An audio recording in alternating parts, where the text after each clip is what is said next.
तो आज का ये जो हमारा एपिसोड है, ये आप बोल सकते हैं कि हमारा पहला एपिसोड होने जा रहा है लीकास के साथ में। इस वक्त हम नागपुर में हैं और नागपुर में हम पहला एपिसोड कर रहे हैं और ये सीरीज जो है बहुत लंबी है। ये पूरे देश भर में इस प्रकार के प्रोग्राम होने वाले हैं और हमारी शुरुआत जो है वो हो चुकी है आज नागपुर से। तो ये इन लोगों के साथ में आज हमारा पहला ये प्रोग्राम में आपको इनके जो हेल्दी एक्सपीरियंस रहे, ऐसे एक्सपीरियंस जो सुनने में तो मज़ा आएगा ही आएगा, but these experiences can change your life. ये आपकी ज़िंदगी बदल सकते हैं। ऐसे एक्सपीरियंसेस आपके सामने आने वाले हैं। तो सबसे पहले मैं आमंत्रित करने जा रहा हूँ मिस्टर शैलेंद्र श्रीवास्तव जी को। तो मेरा एक्सपीरियंस जो मैं शेयर करना चाहता हूँ, मेरा एक्सपीरियंस कुछ इस प्रकार का है कि मैं हमेशा कहना चाहूँगा कि किसी भी कस्टमर को हमने छोड़ना नहीं चाहिए। किस तरीके से लोगों की जिंदगियां बदलती है वो मैं आपको अपने एक्सपीरियंस से बताता हूँ। मेरे एक एजेंट थे, उन्होंने पहली पॉलिसी जो सेल करी अपने जो कस्टमर की बारे में मैं बात कर रहा हूँ, उनकी जो पहली पॉलिसी सेल करी थी वो थी 6,000 रुपये साल की, 6,000 ईयरली का प्रीमियम था, जीवन सरल पॉलिसी। और उसके बाद करीबन 8 साल तक उस व्यक्ति ने कोई भी पॉलिसी नहीं निकाली, कोई पॉलिसी नहीं निकाली। और वो 6,000 का प्रीमियम कलेक्ट करने के लिए दैट टू इन क्वार्टरली वो जाते थे तकरीबन 12-15 किलोमीटर दूर। He gave services for so many years and then all of a sudden उनका कॉल आया मेरे एजेंट के पास। उन्होंने बोला कि एक अच्छी पॉलिसी निकालना चाहते हैं। हम गए उनके पास समझाने के लिए। अब जो बंदा 6,000 की पॉलिसी निकाल रहा है उससे हम क्या ही कोई बहुत बड़ी पॉलिसी की उम्मीद करेंगे, बट स्टिल मैंने 48,000 ईयरली की पॉलिसी उसको समझाना चाहा। समझा, सुना और पसंद आने के बाद उसने कहा कि क्या इसमें हम बड़ा प्रीमियम ले सकते हैं और कितना बढ़ा करके बताओ। कई बार हम खुद अपने कस्टमर्स को अंडर एस्टिमेट कर देते हैं। We should not do it. ठीक है, अब हमने उससे पूछा, उसने खुद होकर के बोला ₹1,00,000 प्रीमियम तक का बता दीजिए। हमने ₹1,00,000 का प्रीमियम उनको समझाया, उनको पॉलिसी पसंद आ गई। उन्होंने बोला मैं सोच करके बताता हूँ। सारा कुछ किया और उसके बाद पॉलिसी निकाली। अब कहानी यहां खत्म नहीं होती है। एक आदमी 6,000 की पॉलिसी निकाल करके 6-7-8 सालों तक के कोई नई पॉलिसी नहीं निकाला और उसके बाद निकालता कितने की है, तो 93,000 ईयरली की पॉलिसी निकालता। वेरी नेक्स्ट ईयर अगेन, अगले साल फिर उसने कॉल किया, बोलता है मेरे को एक एजेंट ने आकर के जीवन उमंग पॉलिसी समझा। जी बिल्कुल, हम भी समझा देते हैं, हम आते हैं आपके डिटेल में बताते हैं। उसको हमने एक्सप्लेन किया, उसको पॉलिसी पसंद आई। उसने जाकर के दूसरे ब्रांचेस में कंफर्मेशन लिया कि किस प्रकार से ये पॉलिसी वर्कआउट करती है नहीं करती है। हर तरफ से निश्चिंत होने के बाद उसने मुझे चेक काट करके दिया 3.5 लाख। 6,000 से 93,000 से 3.5 लाख का premium just by giving a proper servicing to your customer. हाँ, कई बार आपको डिलेड मिलता है रिजल्ट, लेकिन रिजल्ट मिलता है। अपने कस्टमर के साथ बने रहिए। आपका छोटा कस्टमर कब बड़ा बन जाए यू नेवर नो। किस तरीके से आपकी जिंदगी बदल सकती है you never know. Keep on doing the hard work, मेहनत करते रहिए। अच्छे एक्सपीरियंसेस आएंगे, बुरे एक्सपीरियंसेस आएंगे। एज वी ऑल नो, थोड़ा सा आज की तारीख में थोड़ा क्लोजिंग थोड़ी दिक्कत दे रही है। सारा कुछ है, जो सिनेरियो हमारे लिए है वही आप ही के लिए है। किसी को ज्यादा रिजल्ट आ रहे हैं, किसी को बहुत ज्यादा रिजल्ट नहीं आ रहे हैं, लेकिन रिजल्ट आएंगे। आपको सिर्फ लगे रहना है, लगे रहना है, लगे रहना है एंड लाइफ पलटेगी और बेहतरीन तरीके से पलटेगी। I can assure you. Fantastic Shailendra ji, आपका ये जो 6,000 की पहली पॉलिसी जी और 3.5 लाख रुपए की policy, what was the duration gap in between? Somewhere around 8 years, 8 साल का डिफरेंस। और 8 साल उसने सर्विस दिया। Mind blowing. तो एक बहुत बड़ी सीख मिलती है इससे कि मुन्ना भाई बन जाओ। आप बोल रहे हैं लगे रहो, तो लगे रहो। ये बड़ी सीख मिलती है कि लगे रहो, मुन्ना भाई बन जाओ और मुन्ना भाई की तरह लगे रहो। अगर ये बात भूल जाओ कि मेहनत रंग लाएगी, अगर ये बात भूल गए हो तो ये कहानी याद रखना शैलेंद्र जी की, बिकॉज ये लाइव स्टोरी है। ऐसा हुआ है जी, आपके एजेंट के साथ हुआ है। बिल्कुल हुआ है। आप वो एजेंट का नाम लेना चाहोगे? उमेश महाजन उसका। उमेश महाजन। सो उमेश महाजन जी, बहुत बहुत बधाई आपको अगर आप ये वीडियो देख रहे हैं तो। And it was really a great story. Thank you Shailendra ji. तो अब मैं आ रहा हूँ मिस्टर देवीदास जी के पास। देवीदास जी, आप कब रिटायर हुए थे? 2014 में सर। 2014 में आप रिटायर हुए जी। यानी आपको रिटायर होके भी अब जो है 12 साल हो गए। सो देवीदास जी, आपकी क्या क्या क्या एक्सपीरियंस आप शेयर करना चाहेंगे? Now the ball is in your court. या तो मेरा एक अनुभव है कि जब मेरे वसंत जी कावड़े जो हमारे ब्रह्मपुर से, उनका एक फोटो स्टूडियो था और वहाँ हम ईवीएम के साथ में एजेंसी देने गए, तो उनको उनके उनके साथ बात करने के बाद एक एहसास हुआ और ईवीएमएस ने बोला कि सर ये एजेंट आपका बहुत बड़ा नाम करेगा और बहुत अच्छा काम करेगा। फोटो स्टूडियो का उन्होंने काम बंद कर दिया और वहाँ एलआईसी का ऑफिस, एलआईसी का सर्विस सेंटर चालू किया। काम इतना अच्छा किया कि उन्होंने वो एरिया में आज के दौर में जितनी उनकी रिलायबिलिटी है, जितनी उनकी क्रेडिबिलिटी है, शायद ब्रह्मपुर किसी एजेंट की। दूसरा मेरा एक्सपीरियंस था, मैंने एक एजेंसी देने के लिए गया, 6 महीने उन्हें एजेंसी लेने में लगाए, तो दूसरे एजेंट ने उनके 15 रुपये भर दिए और एजेंसी बोले आप स्टार्ट कर दीजिए, सिर्फ पानपत्ते साहब के साथ जुड़ लिए, क्या होता क्या नतीजा वो देख लीजिए। मैंने जब इंक्वायरी की तो उनका बिजनेस टोटली क्लीवर फैक्ट्री में था कि उनका कोई भी काम में वो सक्सेसफुल नहीं थे। और एजेंसी लेने के समय जब काम शुरू किया, काम शुरू होने के बाद में लोगों के लगा कि कुछ न कुछ काम कर रहा, मैंने उनको एश्योर किया कि 1 साल के बाद आपके घर के सामने एक कार आएगी। उनको विश्वास नहीं हुआ, रिलेटिव को भी विश्वास नहीं हुआ। उनकी मिसेज डियर थी, उनको सर्विस करने नहीं दिया और खुद का बिजनेस उन्होंने बंद कर दिया। 1 साल के बाद उनके घर के सामने जब कार आई तो लोगों को आश्चर्य हुआ। एक तो उन्होंने लोगों के पैसे से कुछ लिया होगा, लोन लिया होगा या कुछ किया होगा। लोन लिया था उन्होंने, लेकिन इतनी हालत खराब थी कि एक ही ड्रेस में सभी फैमिली रहते थे, शाम को और धोना दूसरे दिन वही पहनना। और एक बात मुझे मालूम हुई कि अगर वो इसमें अगर कुछ सक्सेस नहीं होते थे तो तीनों लोग सुसाइड करने वाले थे, उसका लड़का, मिसेस और वो, कि भाई हमारा कुछ अभी इस दुनिया में कुछ होने वाला नहीं है। तो ये एलआईसी के जरिए एक डेवलप्ड ऑफिसर ने वहाँ जो एजेंसी प्लान किया वो एरिया में एक बहुत बड़ा उनको सक्सेस मिला। इसी तरह मैंने 75 एजेंट्स रिक्रूट किए पूरे मेरे टर्म में। उसके बाद में मेरा एक एजेंट 682 पॉलिसी करके भरत पारक के बाद उनका नंबर लगा। मैंने टोटल 8 एमडीआरटी बनाए और वो एमडीआरटी आज भी है, वो अभी भी काम कर रहे हैं। और रिटायरमेंट होने के बाद भी मैं एलआईसी के साथ जुड़ा हूँ, चाहे लिखा के इसमें जो भी हो। और मैं आज भी लोगों के साथ एलआईसी के जो प्लान्स है, एलआईसी के बारे में कोई दिक्कत है, एलआईसी के बारे में कोई है, कोई भी एलआईसी के अगेंस्ट में अगर बात करता है तो मुझे बहुत बड़ा दुख होता है। और मेरी एक कहावत रखिए, जब तक है जान तब तक एलआईसीएन, यही मेरी पहचान। Thank you sir. क्या बात है, क्या बात है। मैं एक चीज बोलना चाहूंगा पानपत्ते जी कि आपने जो लास्ट में डायलॉग मारा, जब तक है जान तब तक नहीं, मैं इतना ही पकड़ता हूँ खाली, जब तक है जान, आपने ये जो डायलॉग मारा और उसके पहले आपने जो स्टोरीज बताई, दो स्टोरी बताई। आपने एक बताया कि फोटोग्राफर को आपने एक इंश्योरेंस एडवाइजर बना दिया, जिसको मैं जानता भी हूँ। लेकिन जो दूसरी स्टोरी आपने बताई वो बहुत ही, वो तो स्टोरी सुनने के बाद मैं ये बोलूंगा इंश्योरेंस इंडस्ट्री के शाहरुख खान है सर आप। क्योंकि आपने एक व्यक्ति नहीं, एक पूरी फैमिली की आपने जो है वो जान बचा दी। लिखार जी के पास जा रहे हैं, लेकिन लिखार जी के पास जाने से पहले मैं आप दोनों को एक बात बोलूं, आप लोगों ने माहौल को निखार दिया है। माहौल निखर गया है और इस निखरे हुए माहौल में हम लोग लिखार जी के पास जा रहे हैं। कब आपकी जर्नी कब शुरू हुई थी? When did you become development officer? मैं 1989 में असिस्टेंट करके ज्वाइन हुआ था ब्रह्मपुरी ब्रांच में। तो कभी 15 दिन में, कभी महीने में, ऐसा नागपुर में मैं आता था। लेकिन जब ब्रह्मपुरी में रहता था, संडे के छात्र, उस वक्त सैटरडे में छुट्टी नहीं थी, सैटरडे में ऑफिस रहता, संडे में सिर्फ छुट्टी रहती थी। तो वहां से मैं जैसी फील्ड में जाता था तो मेरे को वहां से इनका वर्किंग, पानपत्ते साहब का वर्किंग और बाकी एजेंटों का भी फील्ड में तो जो बात करते थे, तो मेरे को वो वहां से फील्ड का लगाव चालू हो गया। और फिर वो डेवलपमेंट ऑफिसर का अट्रैक्शन भी मेरे तरफ उस वक्त आया कि नहीं, अपन भी बनना चाहिए। लेकिन मेरे को थोड़ा सा हार्ड लगता था कि भाई ये अपने से नहीं होगा।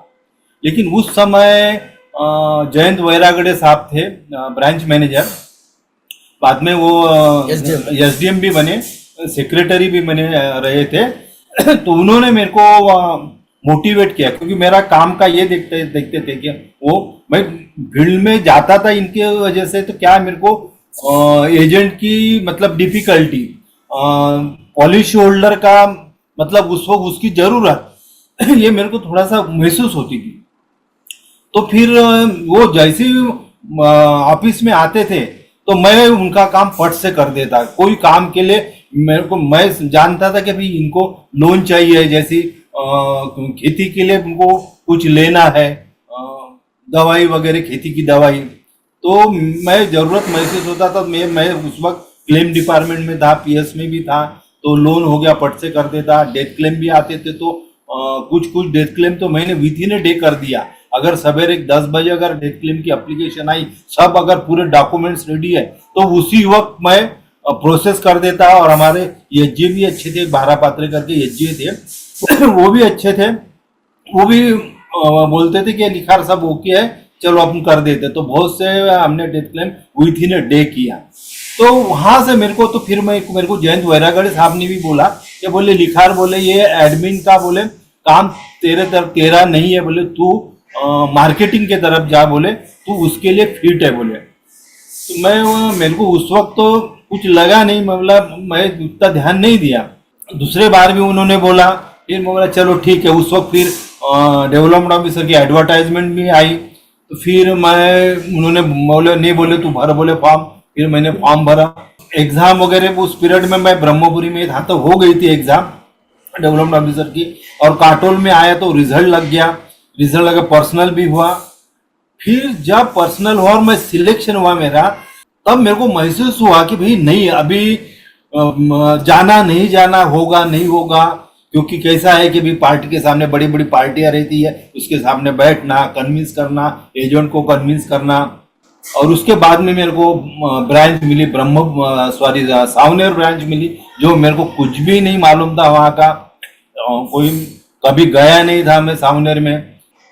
जायसवाल करके एक कॉलेज में सुप्रिटेंडेंट थे, तो मेरे को भोयर करके अंकल थे, उन्होंने रेफरेंस दिया था कि भाई तू उसके तरफ जाना। तो फिर मैं पहले उन्हीं की तरफ गया, जायसवाल करके था, उन्हीं की तरफ गया। वहां से पता चला कि भाई मैं ऑलरेडी एजेंट हूँ। तो फिर मेरे को थोड़ा सा नर्वसनेस आया। मैं बोला जो रेफरेंस अपने को मिला वो तो ऑलरेडी एजेंट निकले। लेकिन मेरी कोशिश चालू थी। तो मेरे को पहले एजेंट एक लोधी करके मिले, जगदीश लोधी मिले। उसके वहाँ तो वो वहाँ से मेरा जो चालू हो गया, वो टीचर थे केमिस्ट्री में, बहुत उनका अच्छा पकड़ थी। तो वहाँ से मेरी शुरुआत हो गई। तो फिर मैंने पीछे मुड़ के देखा नहीं कभी। फिर इतना मेरा ये हुआ कि मैं प्रोबेशन में ही मैं इंसेंटिव अर्नर बना। यानी उस वक्त 1800 रुपये तनख्वाह था 1992 में डेवलपमेंट ऑफिसर का। तो लेकिन मैंने इंसेंटिव उस वक्त पहले प्रोबेशन में 50,000 का इंसेंटिव मैंने लिया था। यानी लगाओ आप अंदाज, सैलरी पूरे साल की समझो 20-21 हो गई, तो लगभग 2.5 पट मैंने इंसेंटिव लिया था प्रोबेशन पीरियड में। लोग कंफर्म होने को मतलब तकलीफ होती है, लेकिन मैंने उस वक्त 50,000 का इंसेंटिव लिया था। उसके बाद में मैं कंटिन्यूस मेरी ग्रोथ होती रही। मैं डिवीजन में जो अभी दीप्ते करके डिवीजन में टॉपर है, वो उनको मैं सिर्फ 50 पॉलिसी से मैं थोड़ा सा सेकंड में रहा। मैं तो एक साल में दीप्ते को भी मतलब क्रॉस कर लिया रहता। तो अंडर मैं डिवीजन के अंडर 5 में काफी साल रहा। और अभी भी मैं रिटायर हुआ तो डिवीजन में 13 नंबर में मैं था, 13वें नंबर में मैं था, डिवीजन में रिटायर हो गया। अच्छा एक्सपीरियंस रहा। लिका के लिए मैंने अभी अप्लाई किया हुआ है, तो लिका के लिए मेरे को 1-2-4 दिन में मेरा लिका का आ जाएगा। उसके बाद में मेरी सेकंड इनिंग चालू होगी और उससे हट के काम और अच्छा काम करूंगा। Fantastic Likhar ji, Likhar right, fantastic. तो आपकी जो जर्नी रही, it was really a superb journey. Thank you very much. Sanjay Sharma ji हमारे साथ में लखनऊ से जुड़े हैं, और संजय शर्मा जी हमें बहुत ज़्यादा सपोर्ट कर रहे हैं। तो the entire credit goes to mister Sanjay Sharma Lucknow वाले। तो संजय जी थोड़ा सा आप कब बने थे संजय जी? आप कब डेवलपमेंट ऑफिसर बने? देखिए, मेरा बड़ा ही ड्रास्टिक चेंज था। मैं स्टूडेंट था, एमएससी बॉटनी किया मैंने, और लखनऊ यूनिवर्सिटी का मैं टॉपर था। उसके बाद मैंने रिसर्च ज्वाइन की वायरोलॉजी में, जो मुझे पसंद नहीं आए। तो मैंने अल्टीमेटली ये डिसाइड किया कि मुझे वो नहीं करना है, और मैंने उसी बीच में LIC का एग्जाम दिया, तो मेरा LIC में सिलेक्शन हो गया। तो अल्टीमेटली मैं बॉटनी का स्टूडेंट होने के बाद ये इंश्योरेंस फील्ड में आ गया। और जब भी मैं मार्केट में जाता सबसे पहले आदमी यही पूछता था कि भाई जो आदमी साइंस का है, वो जिसको साइंटिस्ट बनना चाहिए, वो मार्केटिंग कर रहा है बीमे की। बड़ा कंट्राडिक्टरी हमारा ये था, और मुझे ये लग रहा था कि मैं शायद 11 महीने के बाद मुझे बाहर नौकरी छोड़नी पड़ेगी, और नौकरी छोड़ करके मुझे कोचिंग वगैरह में बड़ा इंटरेस्ट था, क्योंकि मैं कोचिंग के कुछ सब्जेक्ट पढ़ाता भी था, खास करके बॉटनी पढ़ाता था। तो मैंने एक ऐसे ही अंधेरे में तीर मारा कि अगर डेवलपमेंट तफसील चल गई तो चल गई, और अगर नहीं चली तो फिर मैं कोचिंग पढ़ाऊंगा। लेकिन वो जो 11 महीने की मेहनत थी, उसमें मैंने लगभग 135 एजेंट बनाए, तब 15 रुपए में एजेंट बनते थे। और ये विश्वास मानिए कि मार्च के महीने में इतना बिजनेस आ गया कि मेरी नौकरी कंफर्म हो गई। और मैं अगर कहूं कि जितनी मेहनत मैंने पहले साल की थी, उतनी मेहनत जीवन में कभी नहीं की। मैं उसी पेड़ की आज तक खा रहा हूं, तो गलत नहीं होगा। लेकिन मेरे साथ ये था कि मुझे ईमानदारी से मार्केट में काम करना था। एक बार ऐसे ही मैं फंस गया किसी, उसमें एक नई हमारी जीवन धारा पॉलिसी आई थी, और उसमें टैक्स रिबेट थी। 30% ब्रैकेट वालों के लिए था कि 30,000 तक उस पर इनकम टैक्स से डायरेक्ट कम हो जाता था। तो मुझे एक IG साहब से मिलना पड़ा, इंस्पेक्टर जनरल थे वो विजिलेंस में, बिजली विभाग के। तो उनको जब मैंने पॉलिसी बताई, तो उन्होंने कहा मिस्टर शर्मा ये बताइए कि इस पे इनकम टैक्स में अभी तो छूट मिल जाएगी, बाद में क्या होगा। तो मैंने कहा बाद में तो जो पेंशन मिलेगी आपको या जो भी अमाउंट मिलेगा वो टैक्सेबल होगा। तो अब मैं उस समय यंग था, एज हमारी हार्डली रही होगी 27-28 साल। तो उन्होंने कहा कि भाई सोच लो, LIC से मिलने वाला पैसा हमेशा टैक्स फ्री होता है। तो मैंने कहा नहीं आई एम कन्फर्म ये। तब थोड़ा मैंने अंग्रेजी में बोलना शुरू किया। मैंने कहा I am 100% sure that this money will be taxable. तो कहने लगा I will talk to my friend who is income tax commissioner. तब मैं थोड़ा घबराया, मैंने कहा तो अच्छी मुसीबत हो जाएगी, बीमा तो बाद में होगा, ये भी परेशान अलग करेगा। तो उसने, इनकम टैक्स कमिश्नर उस समय थे विजय कुमार, तो उन्हें फ्रेंडली उनको फोन किया। उनका एक LIC के कोई हमारे सामने बैठे हुए हैं और फला फला पॉलिसी में ये बता रहे हैं कि इसमें इनकम टैक्स जो है जब मेच्योर होगी तो इसमें पेंशन मिले या पैसा मिले वो टैक्सेबल होगा। तो उसने भी छूटते ही कह दिया कि नहीं वो गलत कह रहे हैं, LIC से मिलने वाला हर पैसा टैक्स फ्री होता है। अब मेरी हालत खराब हो गई। मैंने कहा अब ये तो मैं यहाँ ना हाँ कर सकता हूँ ना कर सकता हूँ। और मेरे साथ जो एजेंट बैठे थे वो काफी सीनियर थे, अच्छा काम करते थे, वो पोस्ट ऑफिस वगैरह का बहुत अच्छा काम करते थे, वो भी मेरा मुंह देखने लगे।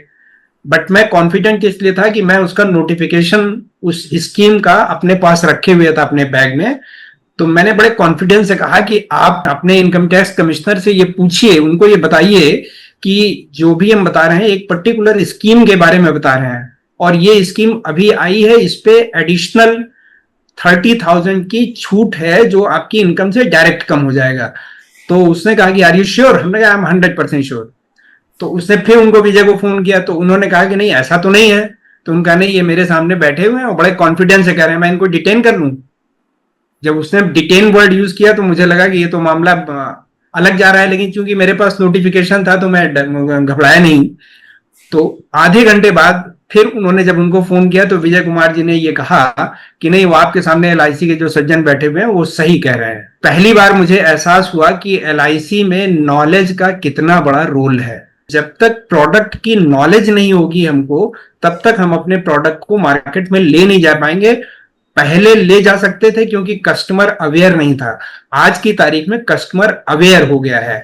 तो कस्टमर को कभी कभी हमारे एजेंट से ज्यादा मालूम होता है, हमसे ज्यादा मालूम होता है उसको। तो ऐसे में जो नॉलेज का रोल है वो काफी बढ़ गया है। उस समय भी था नॉलेज का रोल, अब भी बढ़ गया है। ऐसे ही आपको बताएं कि एक हमारे यहाँ 165 टेबल होती थी जिसका नाम था जीवन सरल। ये पॉलिसी LIC की सबसे अच्छी पॉलिसी थी, जीवन सरल, बशर्ते उसको सही सेगमेंट में सेल किया जाए। जिन लोगों ने उस पॉलिसी को 38 इयर्स की एज के नीचे सेल किया, उनको हमेशा जो रिटर्न आया वो 7.5%, 8%, 9% के आसपास आया है, इवन 10% भी आया है।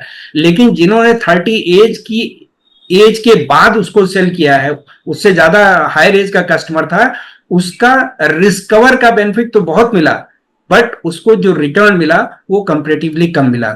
तो यहाँ पे ये नॉलेज वाली जो बात आती है वो LIC में एज ऑन डेट काफी कुछ लैकिंग है। ट्रस्ट के आधार पे बीमा होता है, नॉलेज के आधार पे बीमा नहीं होता है। अगर हमारे ट्रस्ट में एजेंट की लेबर में, विकास अधिकारी की लेबर में ये जो नॉलेज का तड़का है ये तड़के की तरह लग जाए, दाल में नमक की तरह लग जाए, है ना, एडिशनल आइसक्रीम की तरह लग जाए, तो आप ये विश्वास मानिए कि LIC में जो काम करने वाले लोग हैं वो इतना सिंसियर, इतने मेहनती, इतने ईमानदार हैं कि वो कुछ भी कर सकते हैं, कोई भी वो किसी भी रिजल्ट को अचीव कर सकते हैं। संजय जी, आपके इस एक्सपीरियंस से एक चीज़ तो समझ में आती है कि नॉलेज कितना इम्पोर्टेंट है, नॉलेज कितना इम्पोर्टेंट है। और जैसा कि आपने बताया, बहुत अच्छा बताया, बहुत अच्छे तरीके से बताया कि नॉलेज और ट्रस्ट का अगर तड़का लग जाए, यू नो, ये पुलाव बन जाए नॉलेज और ट्रस्ट का, तो बात कुछ और ही है। So it was really a great discussion. हमारे दर्शकों को और जितने भी लिकास इस प्रोग्राम को देख रहे हैं, आप सभी लोगों को बहुत बहुत धन्यवाद। लिकास के द्वारा, लिकास के लिए और इंश्योरेंस एडवाइजर्स के लिए प्रोग्राम हो रहा है। Thank you very much.